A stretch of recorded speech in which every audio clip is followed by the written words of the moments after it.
નમસ્કાર બાળકો, કેમ છો? મજામાં? હવે તમે 10મા ધોરણની પરીક્ષા આપી ચૂક્યા છો.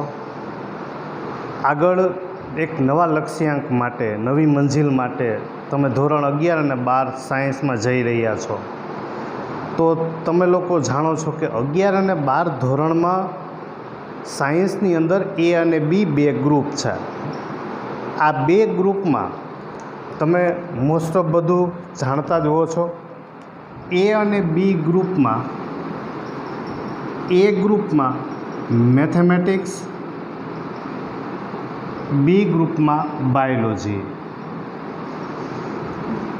ફિઝિક્સ એટલે કે ભૌતિક વિજ્ઞાન અને કેમેસ્ટ્રી એટલે કે રસાયણ વિજ્ઞાન, આ બે સબ્જેક્ટ એ અને બી બંને ગ્રુપમાં કોમન છે.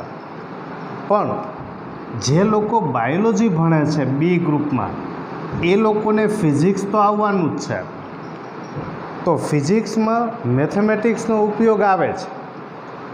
એટલા માટે આપણે ફિઝિક્સમાં જે ગણિતના પાયાના સિદ્ધાંતોની જરૂર પડે છે, જે ગણિતના સૂત્રોની જરૂર પડે છે, ત્રિકોણમિતિ, સંકલન, વિકલન, દ્વિઘાત સમીકરણ, યામ ભૂમિતિ, આવા નાના નાના મુદ્દાઓની ખાસ જરૂર પડે. તો એવા મુદ્દાઓની જ આપણે ચર્ચા કરવાના છીએ, જેને આપણે નામ આપી દઈશું બેઝિક મેથેમેટિક્સ. બરાબર? તો આપણે મૂળ મુદ્દાની વાત કરવા જઈએ. ફિઝિક્સમાં ઉપયોગી થતું ગણિત, એનો જ આપણે ઉપયોગ શીખશું. તો આપણે સૌથી પહેલાં ખાલી મુદ્દાઓની નોંધ કરીએ. સૌથી પહેલી આપણે મૂળભૂત વાત કરશું ખૂણાઓથી. ખૂણાઓ છે એ કયા એકમમાં માપવામાં આવે, એકબીજાનો ખૂણામાં કેવી રીતે રૂપાંતર કરવું. બીજું વાત કરશું આપણે ત્રિકોણમિતિની, કે જે સૌથી અગત્યનો ટૉપિક છે, ત્રિકોણમિતિ.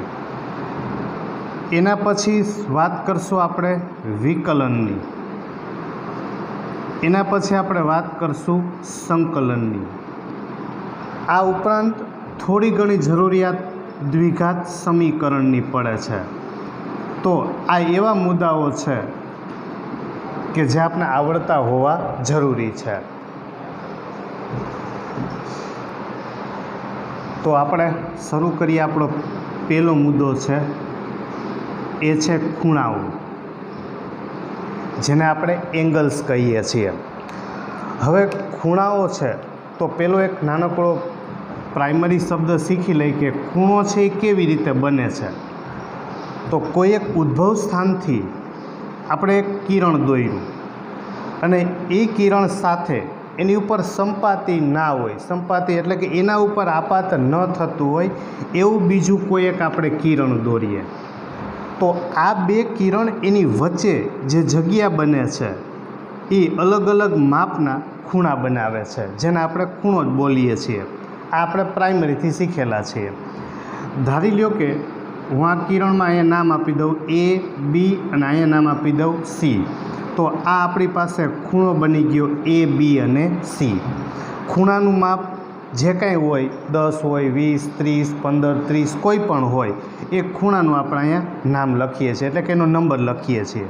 જો એનું માપ લખશું તો આપણે આગળ અહીંયા એમ કરશું, માપ ખૂણો એ, બી, સી. ધારો કે આ ખૂણાને હું થીટા કહી દઉં, તો માપ ખૂણો એ, બી, સી બરાબર બનશે થીટા. તો આ વાત થઈ ખૂણાની. હવે ખૂણો છે એ બે એકમમાં માપવામાં આવે છે. ખૂણો બે એકમમાં આપણે એની વાત કરશું.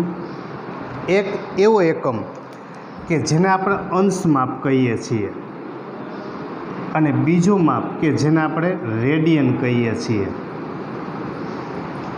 અંશ અને રેડિયન. તો અંશ માપ એટલે શું? તો કે કોઈ પણ 90 અંશનો ખૂણો હોય, જો આપણે અંશ બોલી જાય છીએ, તો 90ના 90 ભાગ કરો તો મળતા દરેક ભાગને એક અંશ કહેવાય. સૌથી મોટો એકમ અંશ છે. એક અંશ, જો આપણે એને કલાકની સાથે સરખામણી કરીએ તો 1 કલાક બોલીએ, એમ આપણે 1 અંશ બોલીએ છીએ. 1 અંશ બરાબર 60 મિનિટ, અથવા તો બીજો આપણે એના માટે શબ્દ વાપરશું કળા. 1 અંશ એટલે 60 મિનિટ. 1 મિનિટ એટલે 60 સેકન્ડ, જેને આપણે બોલીએ છીએ વિકળ, અથવા તો તમે એને સેકન્ડ કહી શકો. તો 1 અંશ એટલે 60 મિનિટ, 1 મિનિટ એટલે 60 સેકન્ડ. એના માટે કળા અને વિકળા શબ્દ તમે વાપરી શકો. બીજું માપ છે આપણી પાસે રેડિયન. રેડિયન એટલે શું? તો કે વર્તુળની અંદર જ્યારે આપણે કોઈ પણ એક વર્તુળ દોરીએ તો એક ત્રિજ્યા લીધેલી હોય છે. આ કેન્દ્ર, આ એની ત્રિજ્યા. તો ત્રિજ્યા જેટલું માપ લઈ અને વર્તુળ પર એક ચાપ દોરીએ તો એ ચાપને કેન્દ્ર સાથે આપણે જોડી દેશું તો એની વચ્ચે જે બનતો ખૂણો છે, આ ખૂણો રેડિયન માપ બતાવે, જેને આપણે થીટા લખશું. હવે આ કેન્દ્ર ઓ હોય, અહીં આપણે નામ આપી દઈએ એ અને બી. તો એ બી છે, એથી બીનું માપ, એથી બીનું માપ છે એ ચાપનું માપ બતાવે, ચાપ, જેને આપણે એલ લખીએ છીએ. એલ એટલે ચાપની લંબાઈ. તો અહીંયાથી આપણે સૂત્ર મળશે કે થીટા બરાબર એલના છેદમાં આર. એટલે યાદ રાખશું કે રેડિયન માપ શેનાથી મળે? એલ એટલે કે ચાપની લંબાઈ છેદમાં આર, આર એટલે ત્રિજ્યા. આ બંનેના ગુણોત્તરને કહેશું થીટા. હવે આપણી પાસે બે એકમ થઈ ગયા. એક અંશ માપ બની ગયું, બીજું રેડિયન. હવે આપણે એ વાતને શીખવી છે કે એકબીજાને રૂપાંતર કેમ કરવા. અંશને રેડિયનમાં, રેડિયનને અંશમાં. તો એ બે વચ્ચે આપણે ખાસ એક સંબંધ યાદ રાખશું કે 180 અંશ થાય ત્યારે પાઈ રેડિયન થાય, અથવા તો આપણે એને લખશું પાઈ ઉપર સી. C means curvature. 180 અંશ એટલે પાઈ રેડિયન, અથવા તો પાઈ સી મતલબ કર્વેચર. હવે આમાંથી આપણે જે કાંઈની કિંમત જોતી હશે એને આપણે છેદમાં લઈ જઈશું. ધારો કે આપણે એક અંશ છે, અંશ, તો 180ના ગુણાકારમાંથી છેદમાં લઈ જાઓ તો 1 બરાબર પાઈના છેદમાં 180. તો આપણી પાસે બની ગયું કે એક અંશ છે, તમારે એને રેડિયનમાં ફેરવવું છે તો એ બની જશે એક અંશ બરાબર પાઈના છેદમાં 180 રેડિયન. અથવા તો હવે પાઈને તમે છેદમાં લઈ જશો તો એ સૂત્ર પ્રમાણે આપણે બનાવશું તો 180 એના છેદમાં પાઈ એટલા અંશ બરાબર થઈ જશે 1 રેડિયન. તો આ બની ગયું બે માટે રૂપાંતરણનું સૂત્ર.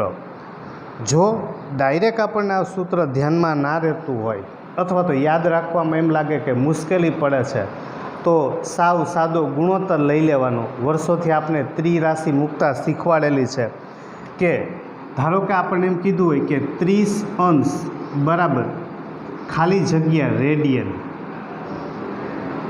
30 અંશ બરાબર ખાલી જગ્યા રેડિયન. તો અહીંયા આપણને અંશ આપેલા છે. આપણે માત્ર એટલું જ ધ્યાન રાખવાનું છે કે જે આપેલું છે ને પહેલાં લખવાનું. અંશ આપેલા છે તો અંશ પહેલાં લખાય. 180 અંશ હોય તો પાઈ રેડિયન થાય. તો આપણી પાસે 30 અંશ હોય તો કેટલા રેડિયન થાય? તો આને આપણે ગણતરી કરીએ તો 30 ગુણાકારમાં પાઈ એના છેદમાં 180. 30 × 180 એટલે આપણને મળશે π/6. આ સાદી ગણતરી જે સૌથી સહેલી હોય. 30 અંશ કીધું હતું, કેટલા રેડિયન? અંશ આપેલા હતા એટલે અંશને પહેલાં લખ્યું. હવે ધારી લ્યો કે આપણે બીજી એવી ગણતરી કરીએ કે આપણને એવું આપેલું હોય કે π/4 રેડિયન તો કેટલા અંશ? π/4 રેડિયન તો કેટલા અંશ? હવે અહીંયા આપણને રેડિયન આપેલું છે તો રેડિયનને આપણે પહેલાં લખશું. રેડિયન મતલબ પાઈ. જો પાઈ રેડિયન હોય તો 180 અંશ થાય છે. તો π/4 રેડિયન હોય તો કેટલા અંશ થાય? તો π/4 એના ગુણાકારમાં 180 એના છેદમાં પાઈ. આ પાઈ પાઈ કેન્સલ, 4 ઉડાડશું તો એ મળશે આપણને 45, મતલબ એનો જવાબ આવશે 45 અંશ. તો આ વાત થઈ સાદી ગણતરી. સીધું સૂત્ર યાદ હશે તો પણ ચાલશે, અથવા સીધી ગણતરી આવી કરી શકાય કે અંશ આપેલું છે તો અંશને પહેલાં સામે પાઈ, આમાં રેડિયન આપેલું છે તો રેડિયન પહેલાં લખશું પાઈ અને સામે લખશું 180. તો આ વાત થઈ અંશ અને રેડિયન એકબીજામાં આપણે કઈ રીતે રૂપાંતર કરશું. એના પછી આપણે બીજો ટોપિક શરૂ કરીએ, એ છે ત્રિકોણમિતિ. ત્રિકોણમિતિ છે જેને આપણે બોલીએ છીએ ઇંગ્લિશમાં ટ્રિગોનોમેટ્રી.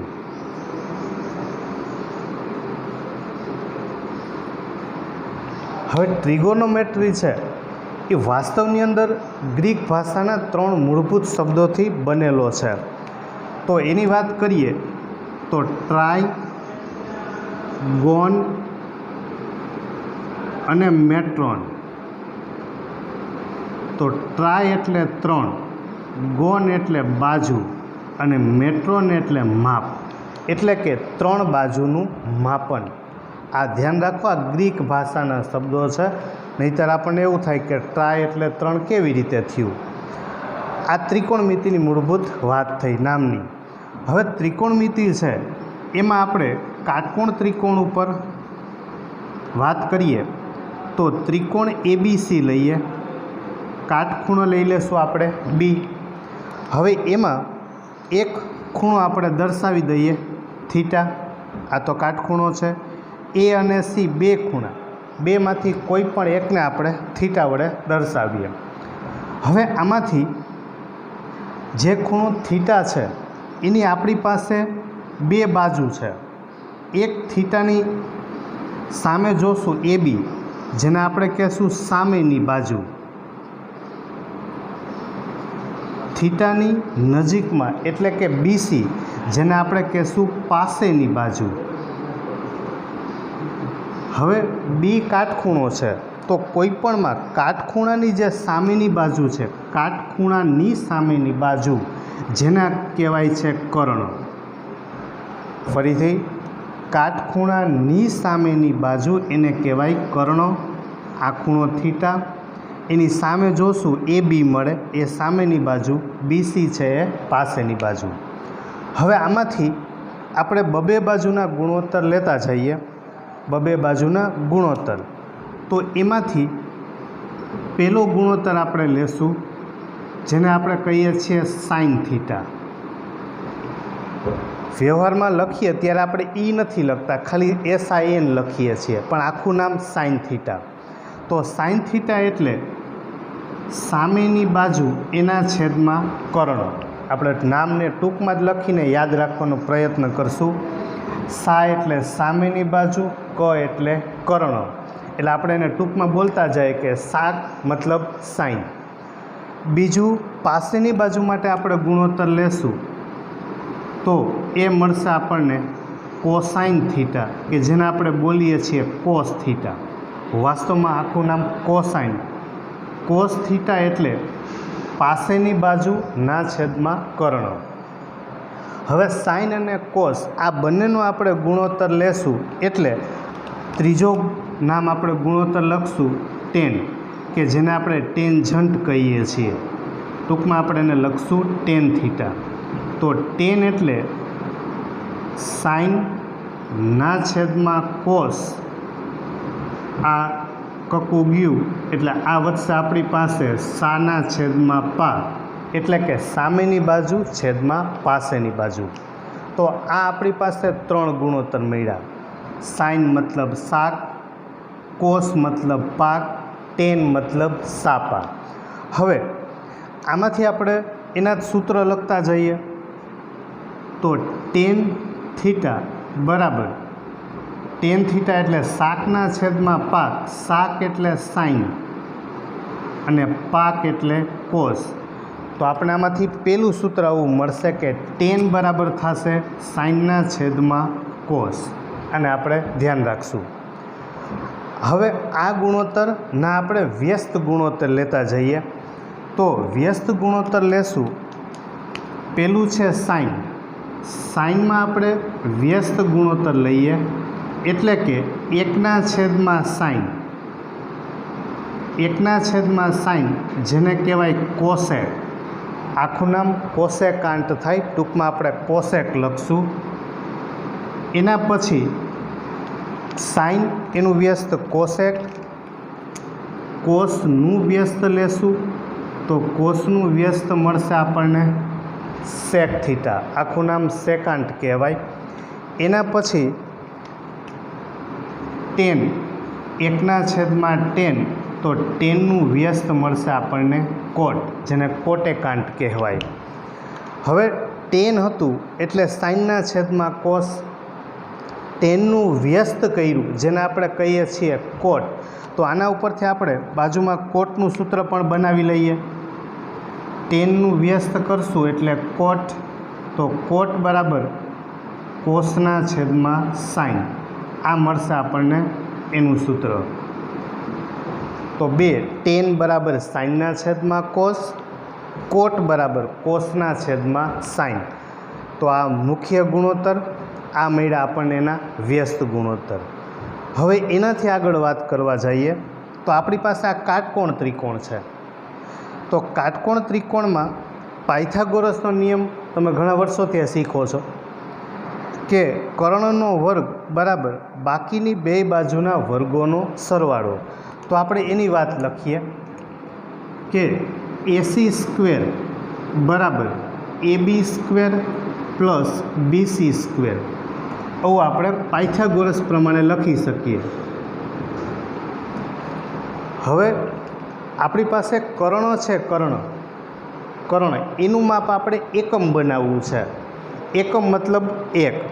તો એક માપ બનાવવા માટે આપણે બધા પદને AC² ભાંગી નાખીએ.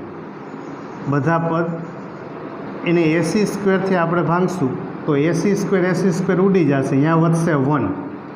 AB² છેદમાં AC². હવે AB તમે જોશો તો AB એ સામેની બાજુ છે અને છેદમાં AC છે એ કર્ણ છે. તો સામેની બાજુના છેદમાં કર્ણ એટલે કે શાકનો વર્ગ.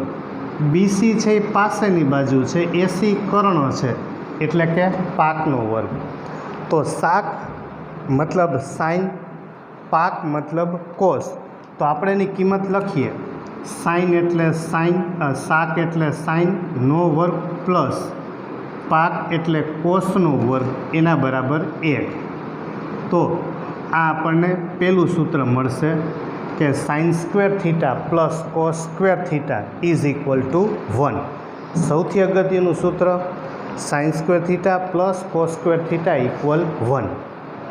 હવે આમાંથી સાઇન કોસનો ઉપયોગ કરી અને આમાંથી આપણે બીજા બે સૂત્રને આપણે બનાવીએ.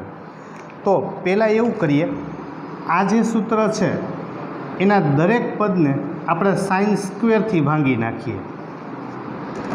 દરેક પદને sin² ભાંગી નાખીએ. તો sin² છેદમાં sin² લખશો એટલે એ થશે 1. બીજું મળશે આપણને cos² છેદમાં sin². એના બરાબર 1 છેદમાં sin². એટલે કે 1 પ્લસ cos² છેદમાં sin². હવે આપણે જાણીએ છીએ કે કોસના છેદમાં સાઇન જેને આપણે કહીએ છીએ કોટ. તો કોસના છેદમાં સાઇન એટલે cot² બરાબર 1 છેદમાં સાઇન. તો 1 છેદમાં સાઇન એટલે કોસેક. તો આ આપણને મળશે cosec². હવે આ જ રીતે આપણે જઈએ તો આપણે બધા પદને પહેલાં આપણે sin² ભાંગ્યું છે. હવે આપણે દરેક પદને cos² ભાંગશું. તો cos² ભાંગશું એટલે આપણને એ પદ મળશે sin² ના છેદમાં cos² પ્લસ cos² ભાંગશું એટલે 1 બરાબર 1 છેદમાં cos². તો 1 પ્લસ sin² છેદમાં cos². હવે સાઇનના છેદમાં કોસ કે જેને આપણે કહીએ છીએ ટેન, ફરીથી સાઇનના છેદમાં કોસ એને બોલીએ છીએ ટેન. તો સાઇનના છેદમાં કોસ એટલે ten, 1 plus ten square theta બરાબર 1/1 કોસ એટલે સેક. તો આ મળશે આપણને સેક વર્ગ થીટા. તો આપણને ત્રીજું સૂત્ર મળ્યું કે 1 પ્લસ ટેન સ્ક્વેર થીટા એના બરાબર આપણને મળશે સેક સ્ક્વેર થીટા. તો આપણી પાસે 3 નિત્યસમ થઈ ગયા. Sine square plus cos square બરાબર 1. યાદ આપણે એમ રાખશું કે એ એકે પૂરું કરે છે, બાકીના બે એકે શરૂ કરે છે. ફરીથી sine square plus cos square બરાબર 1. એકે પૂરું કર્યું તો 1 પ્લસ જો આપણે કોટ સ્ક્વેર ઉમેરશું તો કોસેક સ્ક્વેર મળશે, ટેન સ્ક્વેર ઉમેરશું તો સેક સ્ક્વેર મળશે. એને યાદ રાખવા આપણે એવું બનાવી લઈએ કે અહીંયા કોટ કોસેક છે, તો મતલબ બેયમાં કો છે. તો આપણે યાદ જ એમ રાખશું કે નાનું સ્પેલિંગ 3 કોટ સ્ક્વેર, તો જવાબ આવશે કોસેક સ્ક્વેર. એ નિત્યસમને આપણે યાદ રાખશું, કોકોનું નિત્યસમ કહેશું. અહીંયા આપણે એસ અને ટી છે, તો આપણે એને એસટીનું નિત્યસમ બનાવી લેશું કે 1 પ્લસ ટેન સ્ક્વેર થીટા બરાબર મળશે આપણને સેક સ્ક્વેર થીટા.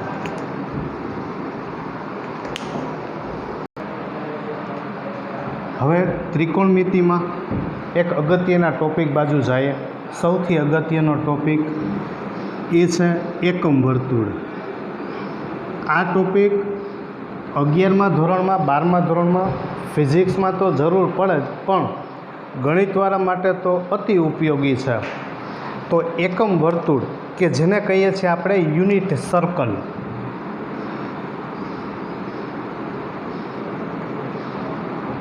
એકમ વર્તુળ એટલે શું?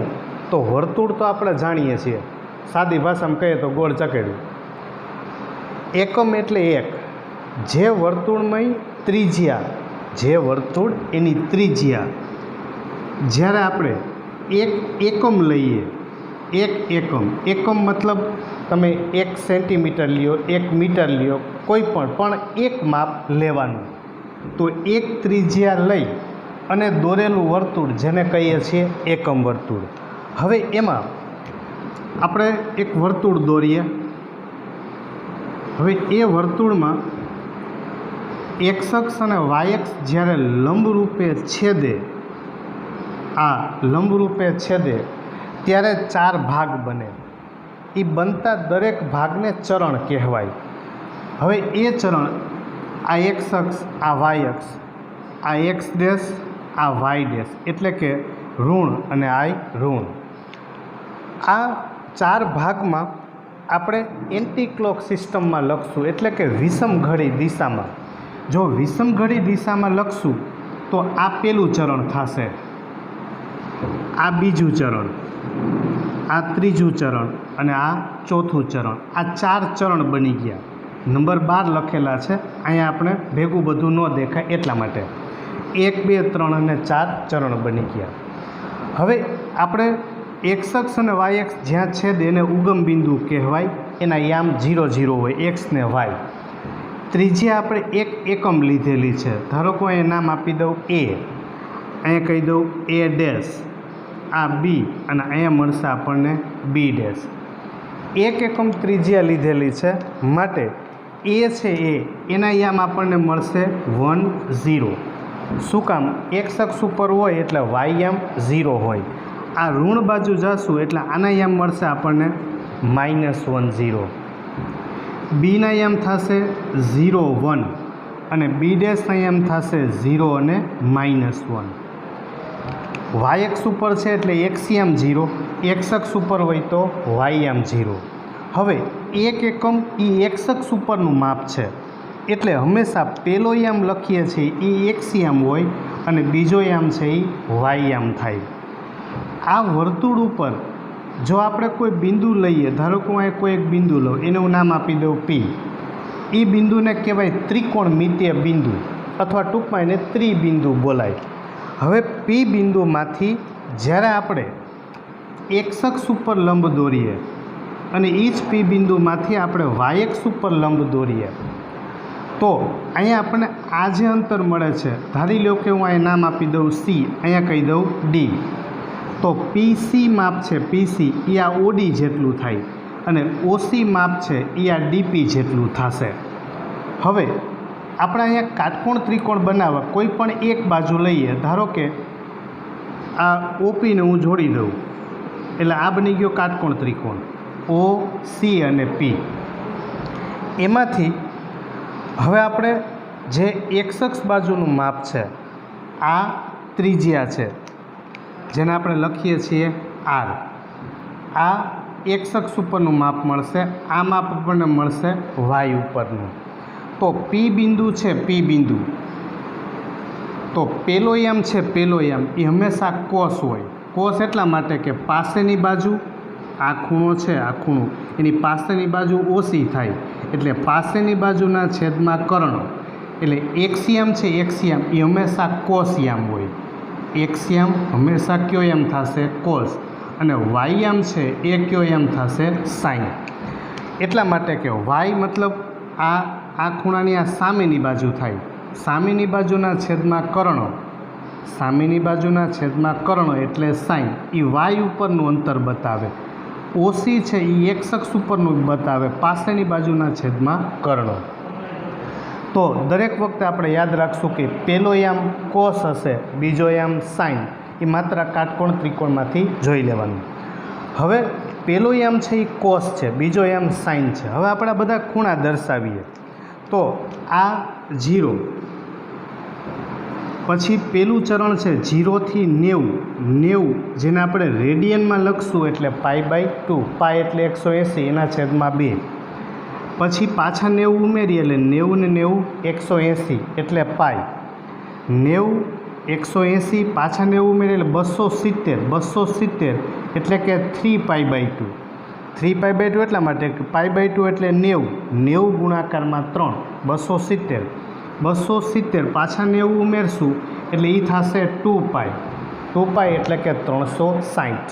તો આપણે 4 ચરણ એના બધાના માપ 0 થી π/2 પહેલું ચરણ, π/2 થી પાય બીજું ચરણ, પાય થી 3π/2 ત્રીજું ચરણ, 3π/2 થી 2π ચોથું ચરણ.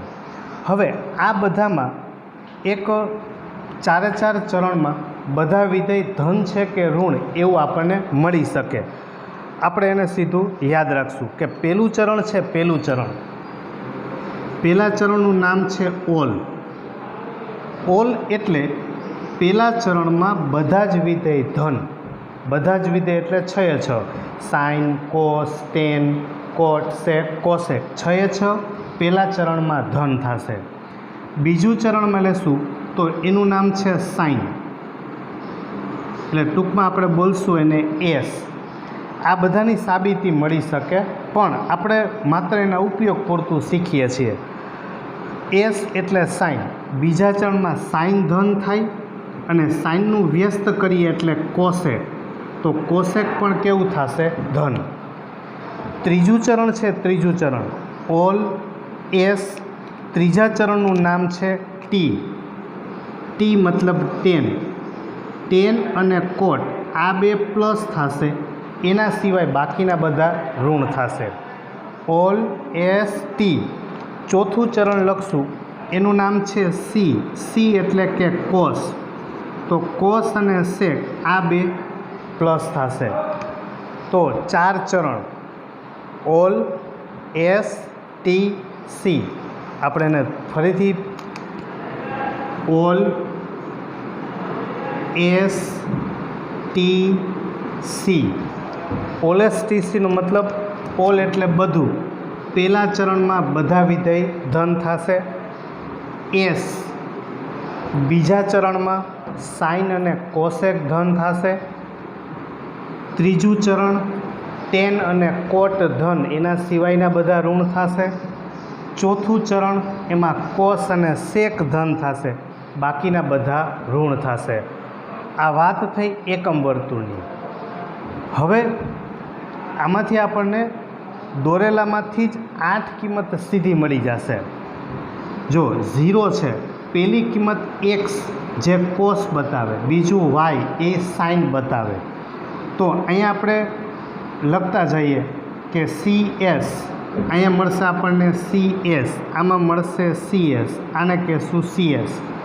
તો કોસ 0ની કિંમત 1, સાઇન 0ની કિંમત 0, એવી રીતે કોસ π/2, કોસ 90ની કિંમત 0, સાઇન π/2 1, એવી રીતે કોસ પાઈની કિંમત -1, સાઇન પાઈની કિંમત 0, કોસ 3π/2 0, સાઇન 3π/2ની કિંમત -1. એટલે 8 કિંમત આપણને આમાંથી મળી જશે સૌથી પહેલાં. હવે π/2 છે, કોઈ પણ એક સ્થાન લઈએ π/2, તો π/2 એટલે કે 90. 90થી તમે રિવર્સ જાશો તો ખૂણો ઘટતો જશે અને 90 કરતાં આગળ જાશો તો ખૂણો વધતો જશે. એવું દરેક જગ્યાએ થશે. પાઈથી રિવર્સમાં ઘટશે, પાઈથી વધશે. 3π/2થી રિવર્સ જાવ તો ઘટે, 3π/2થી આગળ જાવ તો વધશે. એવું અહીંયા 2π છે, તો 2π રિવર્સમાં ઘટે ને આગળ વધશે. તો એની આપણે એક યાદી બનાવીએ કે જેમાં દરેક ખૂણા એ કયા મળશે એ આપણને એની વાત મળી જાય. અહીંયા તો કે 0, આ π/2, પાઈ, 3π/2 એન્ડ 2π. હવે આપણે પહેલાં π/2 છે, તો જો π/2થી આપણે ઘટાડશું તો ધારો કે આપણે થીટા માપનો ખૂણો લઈએ તો એ થશે π/2 માઇનસ થીટા. જો આપણે આગળ જઈશું તો એ મળશે π/2 પ્લસ થીટા. π/2 માઇનસ થીટા આ પહેલું ચરણ છે આપણી પાસે, આ બીજું ચરણ છે, આ ત્રીજું ચરણ છે અને આ ચોથું ચરણ. તો પહેલા ચરણમાં π/2 માઇનસ આવે, બીજા ચરણમાં π/2 પ્લસ આવે. બીજા ચરણમાં અહીંયા પાઈથી વાત કરશું તો રિવર્સ જાશું તો ખૂણો ઘટે તો પાઈ માઇનસ થશે, આગળ જાશું તો પાઈ પ્લસ થશે. એટલે કે pi minus theta, pi plus theta. હવે એની આગળ વાત કરીએ 3π/2 છે, તો 3π/2થી આપણે રિવર્સ જાશું તો એ થશે 3π/2 માઇનસ થીટા અને આગળ જાશું તો એ મળશે 3π/2 પ્લસ થીટા. હવે એવી રીતે 2π માટે જઈએ તો રિવર્સ જાશું તો એ થશે 2π માઇનસ થીટા અને એની આગળ જાશું તો એ મળશે આપણે 2π પ્લસ થીટા. તો ફરીથી ધ્યાન રાખો, આ બહુ અગત્યનું છે, બહુ અગત્યનું છે કે કયો ખૂણો કયા વિધેયમાં ધન થશે કે ઋણ થશે, આ સૌથી પહેલાં આવડવું જોઈએ. ધારો કે આપણે સાઇનની વાત કરીએ તો સાઇન પહેલાંમાં ધન છે, બધામાં બીજામાં ધન છે, તો સાઇનનો જવાબ પહેલાં બીજા ચરણમાં પ્લસ જ આવવાનો. કોસ લ્યો ઉદાહરણ તરીકે, તો કોસ પહેલાંમાં ધન થાય, ચોથામાં ધન થાય, બીજા અને ત્રીજામાં તો એ ઋણ થશે. તો આ સૌથી પહેલાં ધ્યાન રાખવું જરૂરી છે. 4 ચરણ અને એમાં કયા વિધેયને આપણે લેવા. તો